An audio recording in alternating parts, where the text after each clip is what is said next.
Hello ஹாய்ஸ், நம்ம இப்போ பார்க்க போகிறது கோதுமை முட்டை பர்கர். ஓகேவா?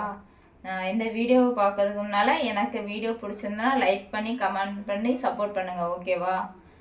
ஏதாவது டவுட்டாக இருந்ததுன்னா கமெண்டில் சொல்லுங்கள், நான் பதில் சொல்லுவேன். ஓகேவா? அதுக்கு இதே மாதிரி பெரட்டி வச்சிடணும். கோதுமை மாவு விரச மாதிரி விரசி அதை பெரட்டி வச்சுட்டு சவமாட்டி இதே மாதிரி ரவுண்டாக தான் இது பண்ணி வச்சுருங்க. கீழே மூடி தான் வச்சுருக்கேன். மூடி வச்சுட்டு அதுக்கே உள்ளாடி முட்டை அடித்து ஊற்றுங்க.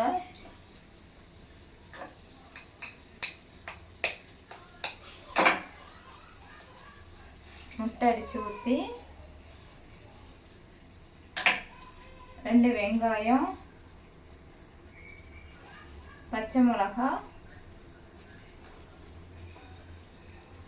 வத்தல் பொடி,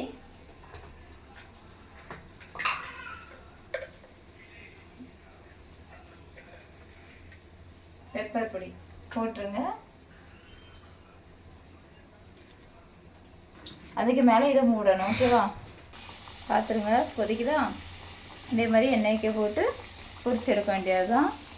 பொரிச்சிட்டு இங்கே பாருங்கள், இப்படி தான் வரும். ஓகேவா? இந்த வீடியோ பிடிச்சிருந்தா லைக் பண்ணுங்கள், ஷேர் பண்ணுங்கள், கமெண்ட் பண்ணுங்கள். ஓகே, எனக்காக சப்போர்ட் பண்ணுங்கள். ஓகே, பாய் பாய். இதில் உள்ள வீடியோவில் ஃபுல்லாக கொடுத்துருக்கேன், போய் பாருங்கள். ஓகேவா?